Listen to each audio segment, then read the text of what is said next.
Emil Smith-Rowe bursting into the box, and that is a wonderful finish from Emil Smith-Rowe. It's his first goal in a Fulham shirt, certainly at Premier League level. It's the first of many, and look at the smile on his face. That's a quality goal from a quality player. Hello and welcome to the That's So Craven podcast, your one-stop shop for all things Fulham. We are back after the international break. It's good to be back and here to discuss the upcoming Aston Villa game and all the news over the international break. We have Dave. David Crave, how are we? Yeah, very well. Another international break.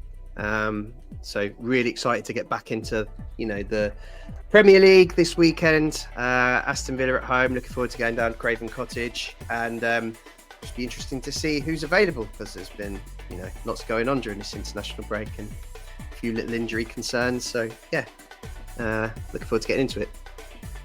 Absolutely. And also joining us tonight, Elton. How are we, Dad? Yeah, very good. Thanks. Good to be back. Good to be back thinking about club football again. And I don't even remind me how many weeks it is to our next international break. I don't want to know. I just want to pretend that it's going to be a long time. No, I'm looking forward to it. Well, November's not far away. Unfortunately, it is not. It's a horrible little period where you play 4 games at a time and then you have another international break. And they wonder why they have to squeeze 1,000 games into December. It's because they keep playing international football. We've got the game against Villa on the 19th, Everton on the 27th, Brentford on the 5th of November, Palace on the 9th of November, and then another international break. Ridiculous.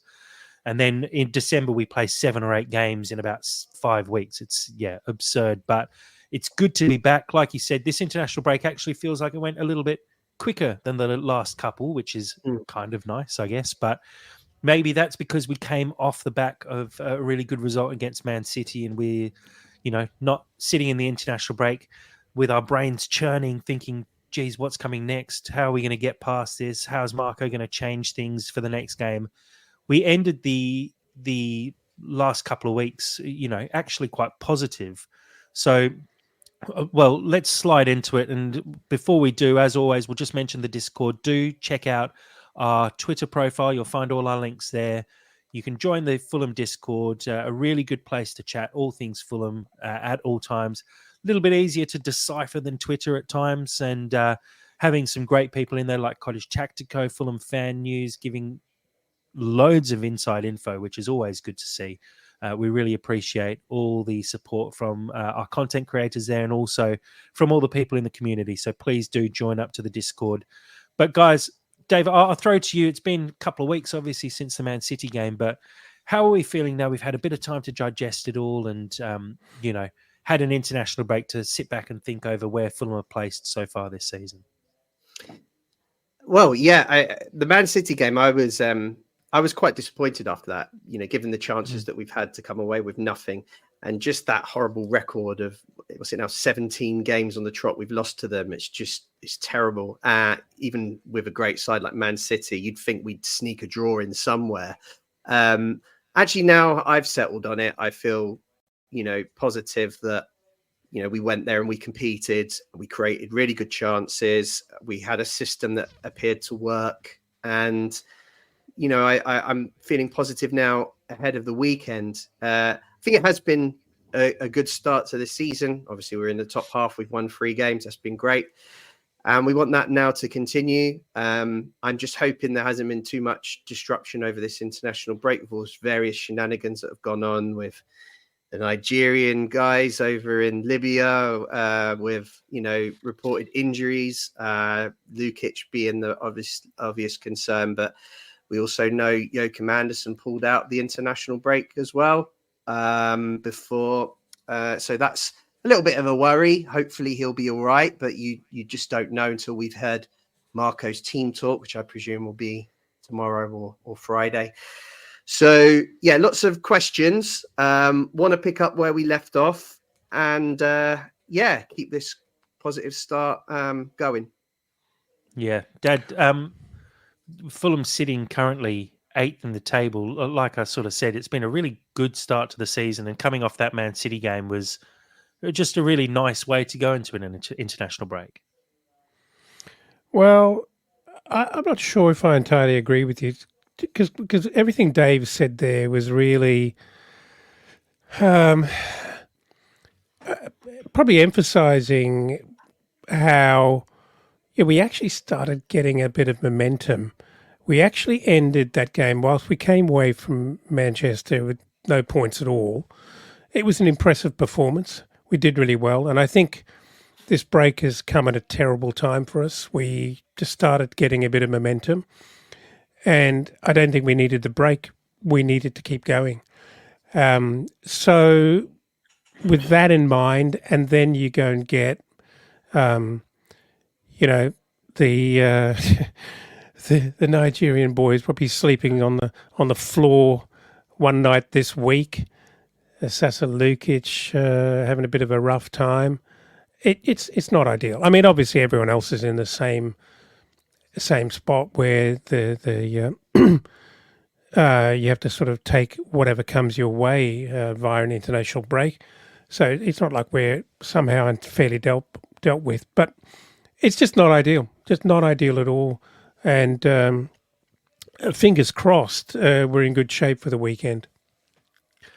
Well, a question then, because saying it's not ideal, which the point is fair, I think, but would you rather go into an international break off the back of a loss and try and regroup and spend that time regrouping, or would you rather go in off the back of a good performance and have morale kind of high, even though all your players then disappear for a couple of weeks? What's actually a better situation to be in going into a break?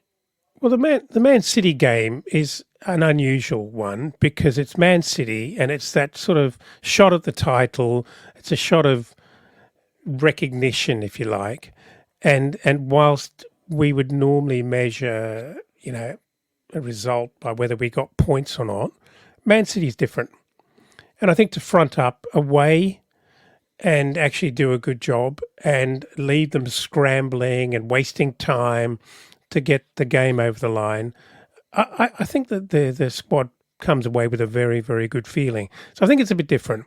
If we were on the ropes, losing games we shouldn't have been losing, losing at home to Everton or to Wolves or something like that, and we'd had 2 or 3 games like that, you'd be wishing and praying for a break to regroup.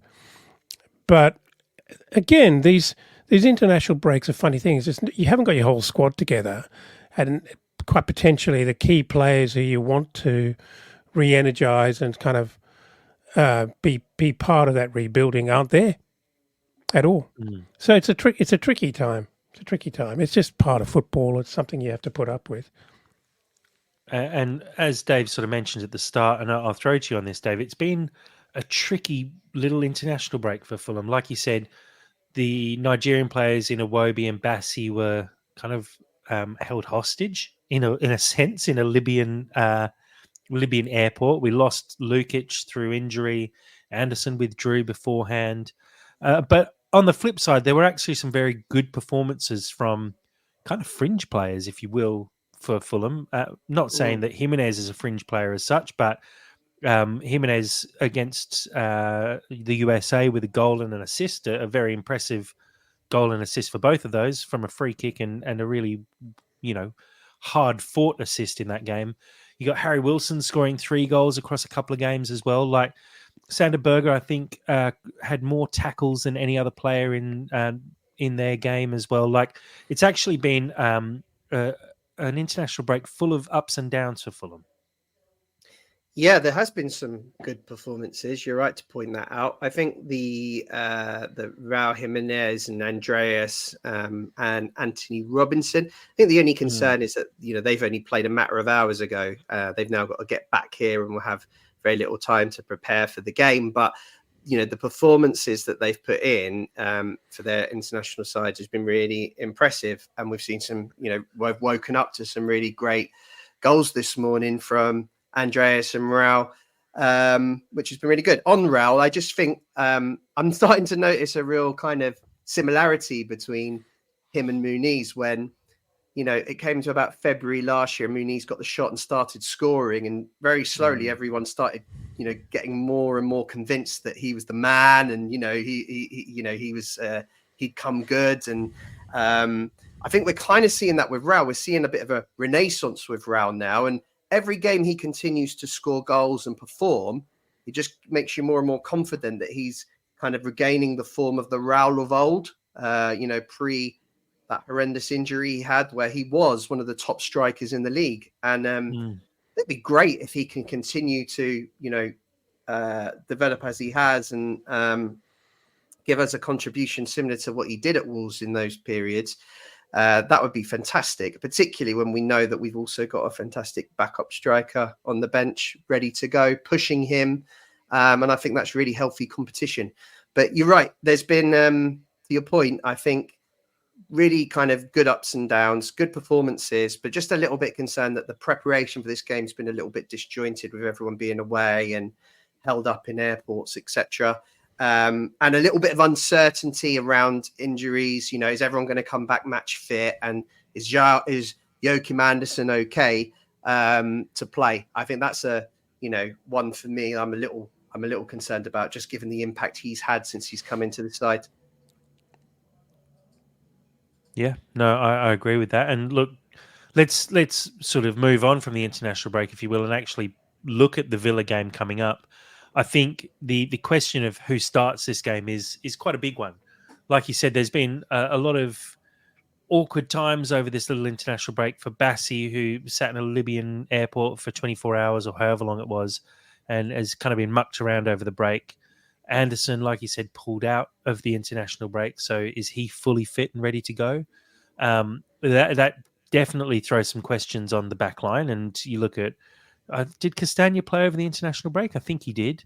And Robinson did as well. So our whole back line, except for Leno, who actually pulled out of the internationals, maybe has a little bit of a question mark over it. And then sitting just in front of them, Sasa Lukic, obviously out, injured potentially for up to a month. Dad, the impact that will have on Fulham, your thoughts? Well, who'd have thought we'd be lamenting the unavailability of Lukic? Yeah, not this year, but I mean, a year ago, this wouldn't have been a conversation. But he's done well for us, hasn't he? And a year is a very, very long time, to be absolutely fair. But no, it's unfortunate, really unfortunate. I don't know. I haven't picked up on any updates on that injury, but sometimes those shoulders can be a bit unusual. I mean, physios can work wonders and get you back pretty quickly. But if it's pretty bad and there's ligaments in bits, that could be really problematic. And it might be something that could potentially be a bit long running and causing problems throughout the year, which would be of concern. Because look, he's been surprisingly good, and everyone else around him has actually had more question marks. AP obviously hasn't been a wonderful partner for him. Berger's still a little bit of an unknown quantity in terms of how he works and where he best lives in the Fulham midfield. But we're about to find out, because even if Andres Pereira is in an iron lung, he's on the team sheet on Saturday. Make no bones about it. So I think we're about to find out over 90 minutes how Berger and Andres Pereira match up in the middle.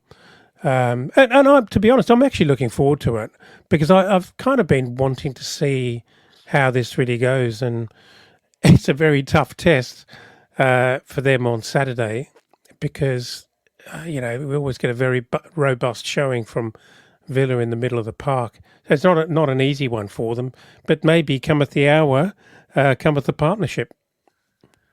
Yeah. Dave, I'll pose a question to you, and it's been talked about a lot on the Discord, talked about on Twitter a lot. Sasa Lukic obviously has been probably our player of the season. We signed Sander Berger as a 6.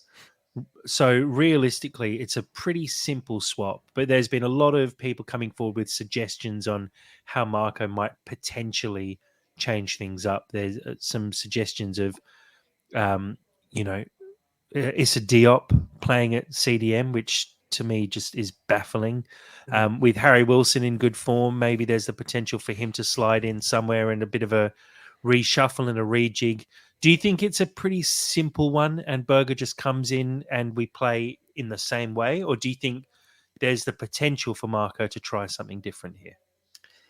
No, I think it's a relatively simple one. I think Sander Berger will come in for Lukic, and that's the good thing about that number 6 position. We've got like 2 strong candidates for that position, and they can also play together like they did at Man City previous week. We were a little bit more defensive for that game with ESR out the team and Berger coming in to partner Lukic. I don't think we'll do that again for Villa. I think we'll go back to how we have been lining up prior. So I'd expect to see him alongside Andreas and ESR come back into the side. Otherwise, I don't see too much change just because Marco seems to trust that system and is trying to, make sure it develops correctly over a period of games. I think the reason there's been a lot of talk is because I think there's some questions, amongst the fan base if the midfield balance is quite right and if we've got it quite right. And, is Pereira playing deeper the answer? And there's a lot of kind of different opinions on that. And but for now, I think Marco will stick with the tried and trusted and just make a simple change. And that's how we'll start on Saturday. I mean, you can see the vision. You can see the vision. Some of us can, David. You can see the vision of Andreas Pereira in the 8. He's creative, and there are moments when he shows you how effective and how high impact he can be from that position. It just hasn't worked yet. I'd fancy a 6'3" version of Harrison Reed in this one, actually. Do you know what? It's an interesting point, though, because I think personally, I think we are missing, a proper number 8. Okay, I'm not sure Pereira is the right fit for that. I just think in that deeper role, he's not very press resistant. He when he's put under pressure on the ball, he tends to give it away, and that's a bit of an issue. And I think that's why a lot of fans prefer him further up the pitch, where he might have a little bit more space and time to impact the game. There's not a natural number 8 in the squad. I don't think we have someone ideal for that role. And it's certainly something long-term I'd like to see as address, particularly when you think, this could be Tom Kearney's last year. Could it be Harrison Reed's last year if he doesn't get the game time he wants? So I'd like to see us bring in someone in that role. And I think until then, we might do a bit of chopping and changing until we get the balance right. But in the short term, I think Marco will stick with what he started with this season, particularly due to the injury to Lukic. He won't want to make too many changes and really unsettle the squad. So, but it's a good point. I think it's certainly causing a lot of kind of debate amongst the fan base for sure.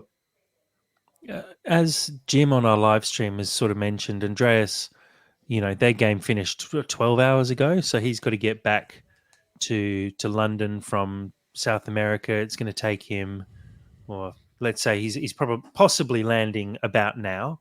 So what is it, Wednesday afternoon? You got Thursday, Friday to recover and get a training session in before Saturday's game. With the fact that Marco rested Smith Rowe for the Man City game, do you think there's the potential with someone like Harry Wilson, for example, who did have a very good international break and is obviously finding a bit of form, and Reece Nelson, who was very impressive as well and has been impressive every time he's come on? Do you think there's the potential for Pereira to potentially be rested for this game?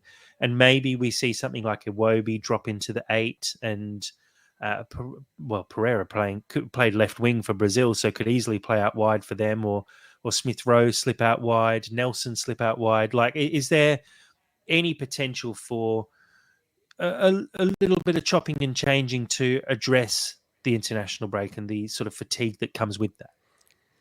There is in our pub chat, but not a chance in not a chance the in the selection room. world. No, not a chance in the world that Pereira gets rested this Saturday, in my view, against Villa. He's a very fit boy. I'll give him that. So his recovery is likely to be very, very good.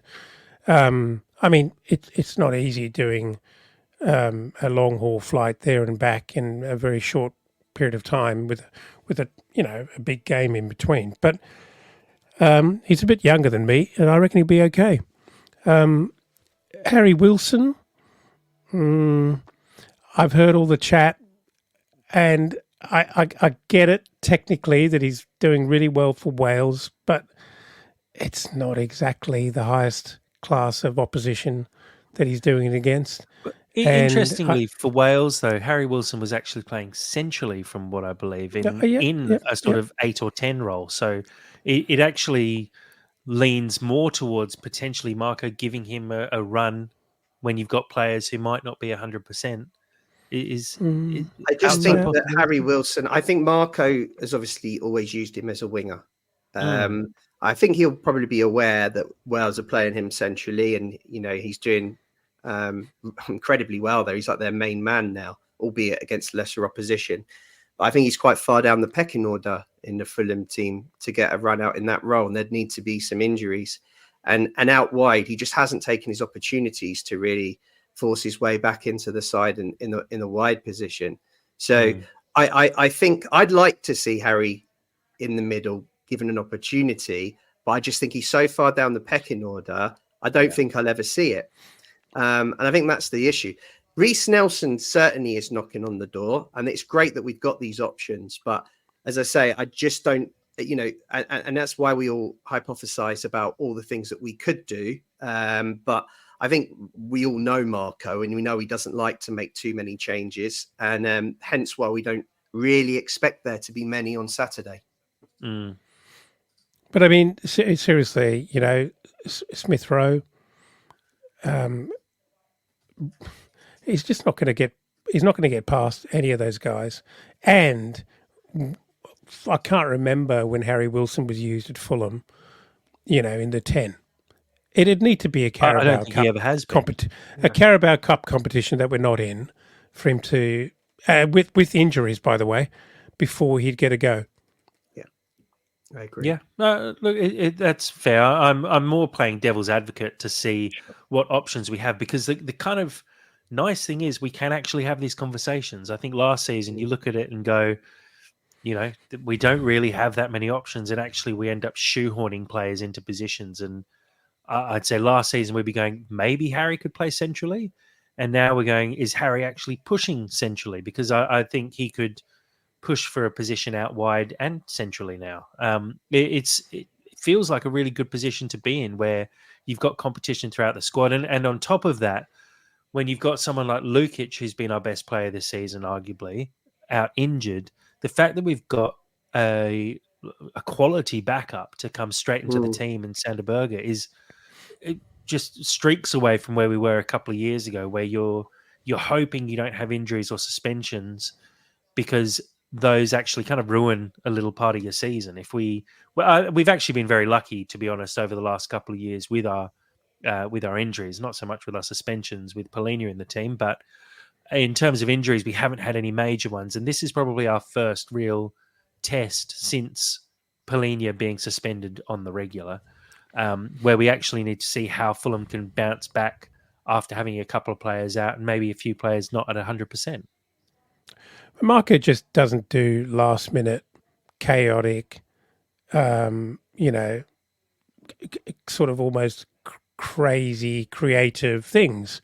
So he has to be in the swim lane for the role as a winger. He's simply not going to. He's not going to displace Adama at the moment. But despite everyone's frustration that Adama didn't score 3 goals against Man City, he's been absolutely brilliant, and he's exciting, and he's dangerous, and he's simply he'd be one of the first 4 names on the team sheet right now. I do think the one thing that sits in the back of my mind, though, is when we talked about the Man City game, we were certain that Marco would go with the same lineup, and he dropped arguably our most talented player in Smith Rowe. And it was a tactical decision, and it turned out to be, I think, quite a smart decision. Maybe Smith Rowe coming off the bench, he maybe hoped would have been more impactful late in the game, but it turned out to be a good decision, I think, and it showed a different side of Marco that we kind of haven't seen maybe since the championship, where he was willing to take a few little risks and try something to tactically get one up on his opposition manager. And maybe there's a thinking going into a Villa game where they're missing some players like McGinn and Onana, that if we do something different centrally, where the game will most likely be won in the midfield, we might be able to get one up on Villa and catch them unawares in that first half, I guess, where they don't have time to properly adapt. Again, just playing devil's advocate there, but I think there's the potential for some. Well, and we also don't know what sort of fitness and form the players will be when they come back from internationals. Andreas might have muscle fatigue after a very good performance and a few goals and maybe a few beers out in Brazil after the game as well. But I think it's possible over the last couple of years that Marco has played it very safe. And I think now with the squad that we've got, he actually has the ability to potentially try some new things. And I'm kind of for it in a way. I know you're for it. We all love to see something. I know you want it. I know you want it. But I think the Man City fits into a different category. It's for content, really. That's all it is. And I think we're back to formulaic, and not in a boring way, but in a deep sense of belief that when we get it right with our best 11, we can be competitive against practically everyone. And I think Villa is that kind of game where he thinks this is a very good team, but I don't want to shuffle the pack here. I just want us to have our best chance with our best team, with our best formation of actually outplaying them. And I think that's kind of his level of belief. So, yeah, I think other than Sanderberger for Lukic, I think it'll be, or anything else that's forced by injury, I think it'll be pretty much as we were prior to Man City. Yeah, and I think the other point to that is it's not just the starting 11 who, we have made lots of changes this year, have we? We've made one of the least amount of changes to our starting 11 in the league. But we're also get some of the players that are on our bench Marco's finding out about them and how they can impact the game later on. And I think we're finding out some good systems here. We know that if we're ahead, we can bring Diop on to close a game out. We know that we've had success bringing Harry Reid on, from 70, 80 minutes. Harrison Reid on, just because of his tenacity in the middle. It provides us something different. And I think actually for the first time against Man City, Tom Kearney looked, like he'd started to pick up some form. And what difference he can make off the bench over the last couple of years. So I think, and that's not even mentioning Reece Nelson, who's been fantastic off the bench so far this year. So it's not just the first 11 that's kind of performed well. We've actually got a bench that's kind of coming on and making a difference. And that's why, again, I don't see Marco making too many changes, particularly at home, because he's got that confidence that everyone knows their role now. And I think the key thing, as you said, will be the injury list has everyone come back in good condition. And we won't know that really until we hear his presser. And but the other one you missed there as well.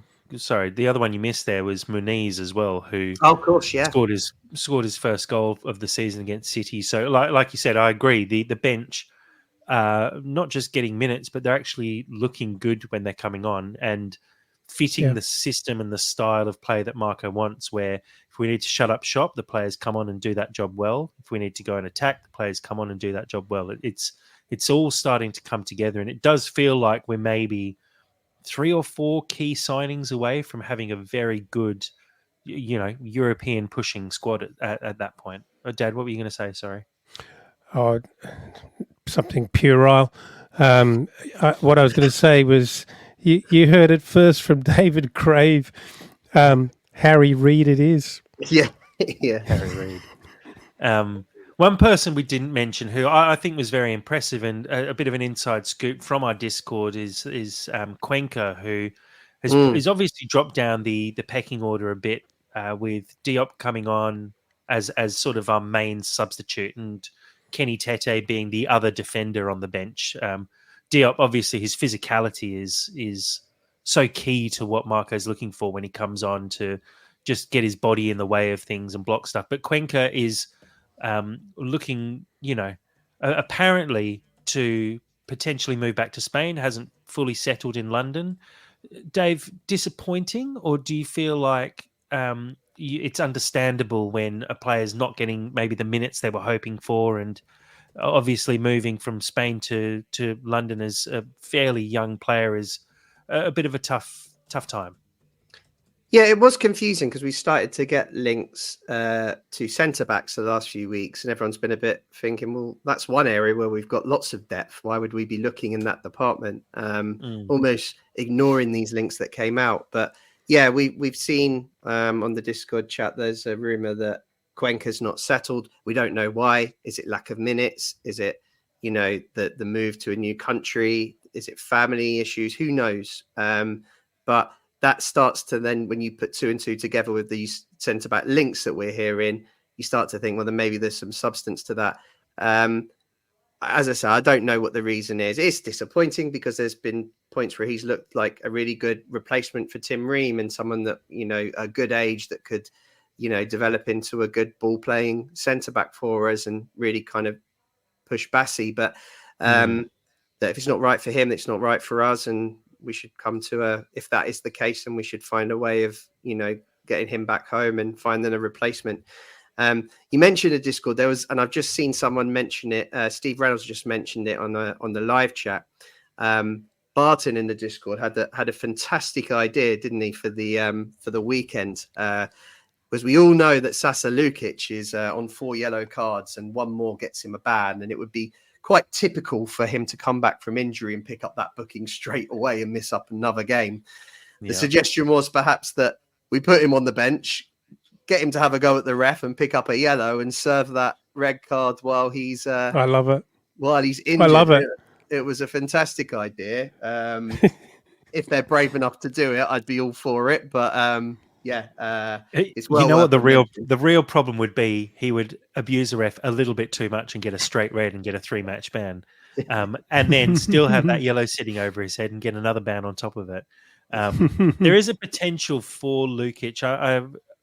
We don't have a huge amount of info about his injury yet, but my understanding is he's done something to his shoulder. There was the idea that it might be a grade 2 or a grade 3 injury, potentially 3 to 4 weeks out. It is possible that he's back for the Brentford game. He's obviously definitely out for Villa and Everton. Brentford might be a step too soon, but it's possible that he's back for Palace. And then we've got Wolves after the international break. He'll definitely be back, I would have thought, after the international break, because the next game after that is the 23rd of November, which is a solid 6 weeks away from now. So I think we'll definitely see him then. But yeah, I agree. I'd love to see him serve that suspension while he's out injured. But I don't know if Marco will be quite happy with that. But actually, Marco loves getting a yellow card off from the sideline, so he probably would be all for it, actually. Let's talk Villa now. Villa, we were talking a little bit beforehand. Villa have a couple of injuries with John McGinn having missed a few games, Anana missing a few games as well, Jacob Ramsey obviously missing Konsa and Tyrone Mings in defence. And look, they've had a pretty good season so far. They're sitting 5th in the league, 4 wins, 1 loss, 2 draws, unbeaten in at least their last 5 games in the league. Dave, how do you feel Villa have kicked on after what was a superb season last year for them? That Villa are a good side. They finished in the top 4 last year. They're doing really well in the Champions League. They've just beaten Bayern Munich. They've got loads of threats in their attacking 9. Ollie Watkins is a huge handful. Duran off the bench. Wow, what a sub he's been this year. I think he scored 6 goals off the bench. It's unbelievable. And that's not to mention the other players they have, like Bailey and the likes, who are all capable of scoring goals. So they're a really good side. They've got a few injuries, but they've also got a good squad because they've had to build a good squad to be able to compete in so many competitions. I think the good thing is that they've got a Champions League game next week, so they have to manage that squad. They'll also have the same issues we've had with players being away on international duty and coming back late. Martinez, of course, would have played for Argentina last night. So, although perhaps a goalkeeper is maybe not as much of an issue as an outfield player, but even still. So yeah, they've had some of the same issues as we had. They've certainly got more injuries than we do. Regardless, they'll put out a strong competitive team, and they'll be a really big test for us. I think at home, potentially the biggest test so far this season. Dad? Yeah, I agree with you. I mean, I don't think I don't think their injuries are going to hurt them as much as we actually would like it to be. They've got too much depth. It's going to be really difficult, super difficult on the weekend. You know, as Dave said, fortunately we are at home. We're good at home. And we may well take it to them, but it's going to be really difficult. I'll skip over our recent form because I would like to have a quick look at Villa's form. And I was just having a brief glance then. In the league, Villa's last 4 games, a 3-1 win against Wolves, a 2-2 draw with Ipswich, a 0-0 draw with Man United. In fact, I'll look at their last... I'll just focus on just the league games. So going backwards, their most recent game is a 0-0 draw with Man United, a 2-2 draw with Ipswich, a 3-1 win against Wolves, a 3-2 win against Villa, and a 2-1 win against Leicester. Now, before that run of 5 games, they'd won 1 game and lost 1 game. They haven't had a tough start to the season, in all fairness. Do we obviously wins against Bayern Munich, great. Wins against Wolves, a draw with Man United. But again, we played Man United earlier this season. I don't think they looked like an incredible side, and they lost 2-0 to Arsenal, who even had a man sent off in that game. And they beat West Ham in the opening game of the season 2-1. Do you think this actually could be their first really decent test of the season against a Fulham side who are in actually very good form at the moment? You're right to point that out. Yeah. I think Yeah. It's they certainly will be thinking this is a real tough game. You only have to look at our home form this season: 2 wins and a draw. And given the performance we put out last time out against Man City away, there's no doubt they'll be thinking this is a tough game, and they they won't be super confident of getting 3 points. They'll hope they can, but they won't be super confident. You're also right to point out that some of the Premier League fixtures they've had recently, I don't think they've had the best of results. I think they won't be happy drawing at home with Man United and not scoring. And I think there were points in that Ipswich game where they were second best for periods. And that might be a definitely. part of the Champions League games starting to take their toll and their focus away from the league. So that's something that we can hope. But yeah, we just need to be on our game. We need to approach it as was just mentioned in the Newcastle game by Jim that's following in the comments. We need to approach it the same way as we did that one. Try and get the league early and take the game to them. And then I think we can get a result here. But if you don't take your chances against Villa, they can hurt you. And that's the risk that we just need to be aware of. It's a very good point, actually, because I did watch about a half of that game against Ipswich. And look, Ipswich are certainly not a shit team at all. They're quite a handful. They're very well organised, and playing them at home is not easy. I think a couple of teams have already learnt that. But what it does show, and this is, you could probably say it's about any team, and Man City included, if you can score early and put them under pressure, you're right in it. And it's probably fair to say for any team at the top of the league, it all changes as soon as you actually score against them early. it changes completely because whilst they're front running, they're hard to beat and they're well organised enough and they've got enough options off the bench to manage the game and keep you out. But if you score against them early, you introduce a bit of chaos. And if we can nick a goal in the first 20 minutes, that'd be really exciting. Yeah. Yeah, look, I agree. You could say that. You could put that on repeat, couldn't you? Really? Yeah, you could every game. I'm pretty sure we say that every single game, but it's true. If you look at Villa, and like we've sort of touched on, they've had it's probably one of the easiest starts of the season of any of the teams in the league, really, when you look at it. You look at playing Wolves, Ipswich, Leicester, Man United, West Ham. These aren't high-flying teams at the moment. They've conceded 9 goals from their 7 games and scored 12. Fulham, in contrast, have conceded 8 goals and scored 10. We're actually sitting, in a fairly similar position to them. And really, if we'd held on in that Man United game or in that West Ham game, we'd actually be sitting level, if not above, Villa at this stage of the season. What do you think is the key to winning this game? Do you think it's about Fulham actually going out and scoring the goals early, or do you think it's more about keeping players like Ollie Watkins quiet and, defensively it's going to be more key for us? Is that the key to winning the game here? Make sure Tielemans doesn't touch the ball, and Anderson takes Ollie Watkins out of the game completely. You're in with a massive chance, I would have thought. For me, it's just about taking our chances when we're on top. We'll start and we will create chances. We've seen that already this year in pretty much all our games. The key is taking them. If we can take our chances and get ahead, like most Premier League games, as we've just alluded to, I'm so confident that we've got a defence now and even options off the bench to kind of see a game out. I know we've had blips this year at Old Trafford and West Ham, but I think the team has learned from that, and Marco's learned from that, and I think we've got the person now to keep them quiet. But we need to have something to protect, and if we don't take our chances, there's every chance that players with the quality of Ollie Watkins and Leon Bailey and Duran can spoil the day for us.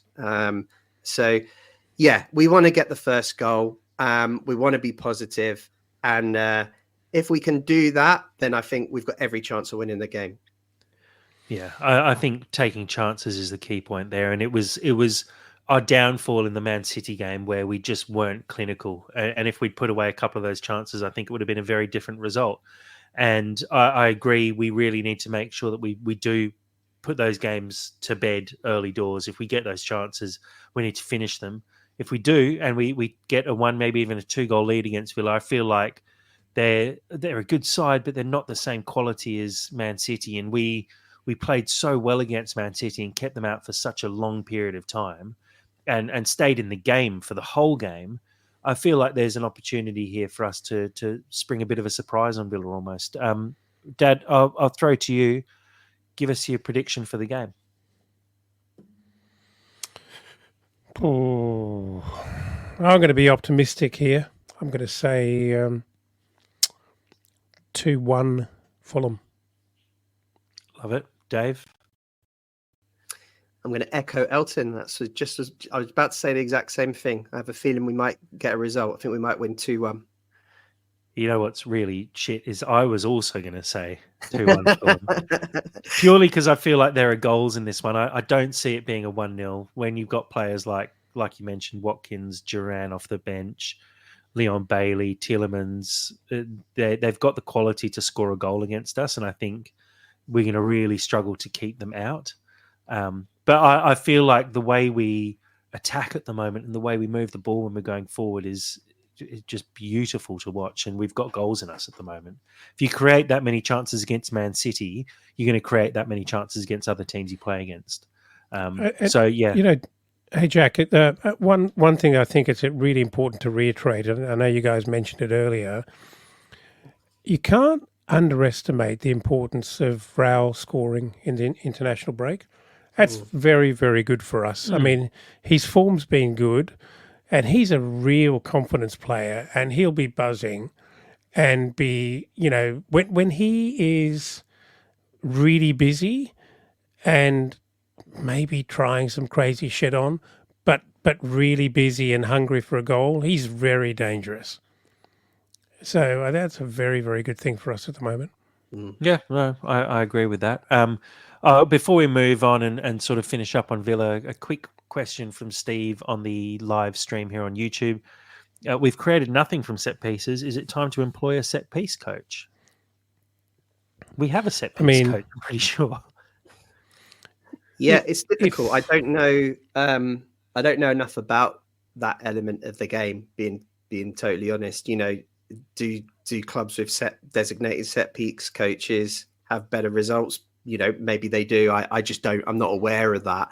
I'm not even aware that we don't have a set piece coach. So, look, the point, however, is that we haven't taken our chances from set pieces. Now, I've seen us get on the end of quite a few corners, and I can picture Kenny Tete getting in at the front post and putting headers over the bar. Right, I think it was one of the Leicester, perhaps. I think at home, Muniz seemed to get on the end of a lot of different corners, straight to the keeper. I think. Yeah, so that we've had opportunities and not taken them, and I think it's just been a case of poor finishing more than anything else, in my opinion. Well, an interesting stat that I'll quote because I literally just pulled it up. Different delivery as well. To be fair.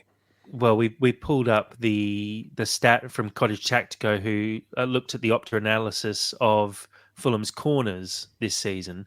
38 corners so far. We've actually had the most shots without a goal from corners this season, with 18 shots on goal, and no goals.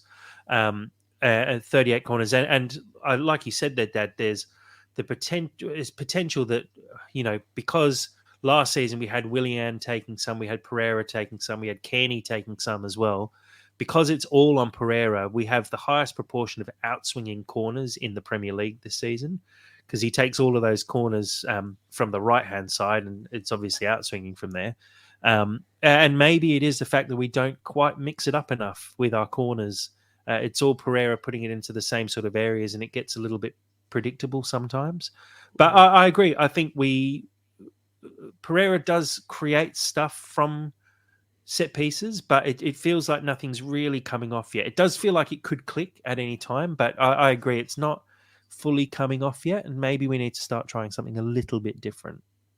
And I think, having seen Raul finish that free kick last night, I don't see any reason why he couldn't have an opportunity from a dead ball position outside the box, because Pereira, I remember in the first season, I think he'd hit the bar about 4 times from free kicks. He was really unlucky, but since then he's not really had too many good opportunities.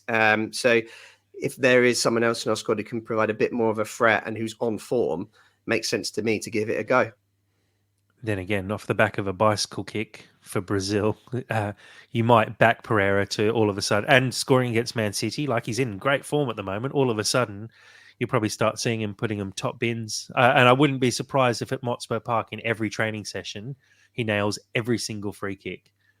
And then on the weekend, it just can't quite replicate what happens on the training ground. But it'd be interesting, because I think at that point, surely Jimenez is putting some pressure on. And we do see it when Harry Wilson comes on sometimes. He seems to step ahead of Pereira when shooting at goal in terms of direct free kicks. So I don't think Pereira is maybe the preferred option for direct free kicks. He's just the person on the field who is the preferred option at the time. But I think we actually have other players in our squad who potentially have better free kick taking abilities. Sounds like we do have a set piece coach. I'm certain we do, because is it Stuart Gray who's our set piece coach? I think he's the defensive coach, but he's also the set piece coach, and he's the one who worked with Joe Bryan on picking out David Raya off his line in the playoff final. I'm almost certain we do have someone taking care of set pieces, and Fulham actually do try things sometimes from set pieces, stuff out to the edge of the box and players running in weird directions. seems like it seems like it's the players' fault more than the set piece coach's fault, because he seems to put these quite intricate little pieces together, and we just can't actually execute them at the end.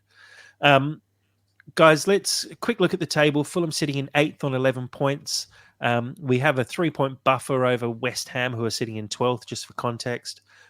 So I think even if we lose against Villa on the weekend, we're only slightly going to drop out of the top half. But a really good start to the season. There's a couple of sides down the bottom of the league, and Wolves and Southampton still on 1 point. Palace on 3 points, Ipswich on 4 points, Everton on 5 points, Leicester on 6 points. It's a really good start to the season when you sort of roll it back and take a step back and look at where Fulham are. And with the run of games after the Villa game, 4 games that are extremely winnable, we are actually in a very nice position going into this next little section before the next international break. Let's move on and talk about Fulham Women's briefly.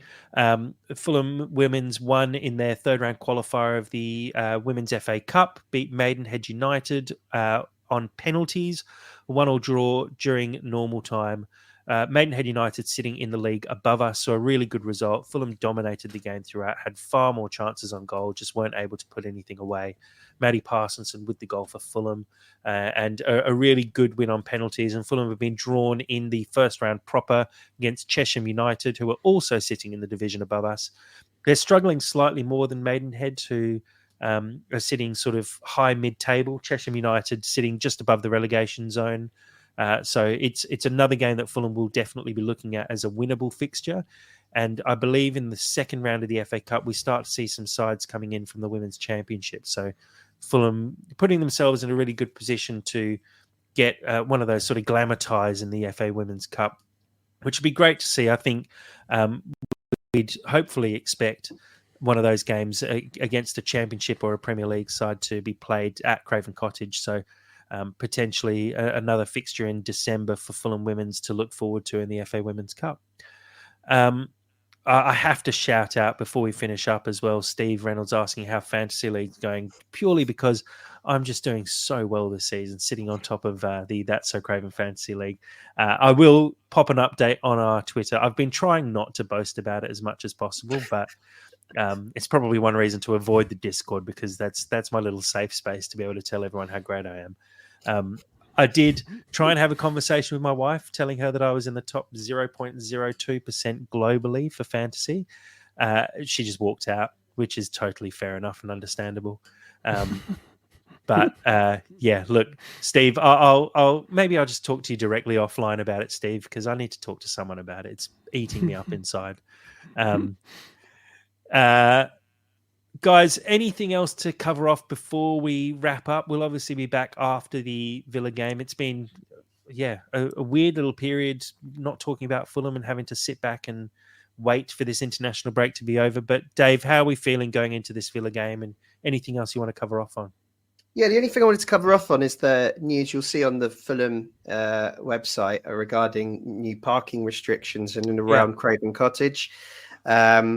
Those bastards have gone and scuppered our plans of parking there throughout the match. They've put like a 2-hour time limit on events days. So make sure you check that out before you travel. Other than that, I think, really excited. As I say, I'm predicting a win. So I'm looking forward to it. I think we can win this game. And I think you're right. I think we've got a lot of winnable fixtures coming up. And it would just be great to see that, other than Lukic, we are fully fit to go on Saturday, and that we can continue the momentum that we've built in the first half of the season. Absolutely. Dad, yourself, any further thoughts? No, other than the fact that I'm just so impressed with the consummate professionalism of David Crave. I mean, if it's not housekeeping with parking advice, it's Apple Wallet support advice for your phone. He's probably got a couple of tips on where you can get 50p beers at the ground on the way. I don't know. I'm making it up now. Dave is subsidising the £1 beers. I'm loving it. Yeah, only because all of these things affect me. So that's good. why they're in my brain. I understand. Yeah. Well, one thing that I will mention, which will affect a few people, is I don't know if you guys saw, I think you shared it with us, Dave, but the number of fixture changes that Fulham have had through the December and January period, I think. A lot of games being shifted. There's some very weird ones as well. Man United on a Sunday at 7 p.m., a lot of 2 p.m. Sunday kickoffs now as well. But I think we've already shared it on our Twitter. If we haven't, we definitely will. But do keep an eye out on those fixture changes, because there have been, I think it's 6 or maybe 7 fixtures that have been changed over the next couple of months. So a big shift in your calendars if you've already put those in. I've already seen a few people saying they had people coming over for games and they're now missing them because they've been shifted to ridiculous times and days. So yeah, we will share that on our Twitter, but it's definitely something to remain aware of. Guys, thank you again for joining tonight. Thank you, as always, to everyone who's joined on our live stream. We really appreciate all the input that you guys have. Please do join the Discord. The kind of chat that we have on the live stream is exactly the kind of stuff we see on the Discord regularly, and it's really just a great place to be. It's kind of like the forums of old where you're able to talk all things Fulham, and it's a really good place with good people. So please do check out the links that you can find everywhere that all of our links are. Mainly Twitter is probably the best spot to find it. Dave, thank you very much for joining us today. Yeah, thanks, Jack. Thanks for having me. And come on, you Whites, let's do the business on Saturday. Yes, boy. And Dad, thanks for joining. Thank you. Looking forward to it. Thanks for having me. Thank you again, everyone. And as always, come on, you Whites.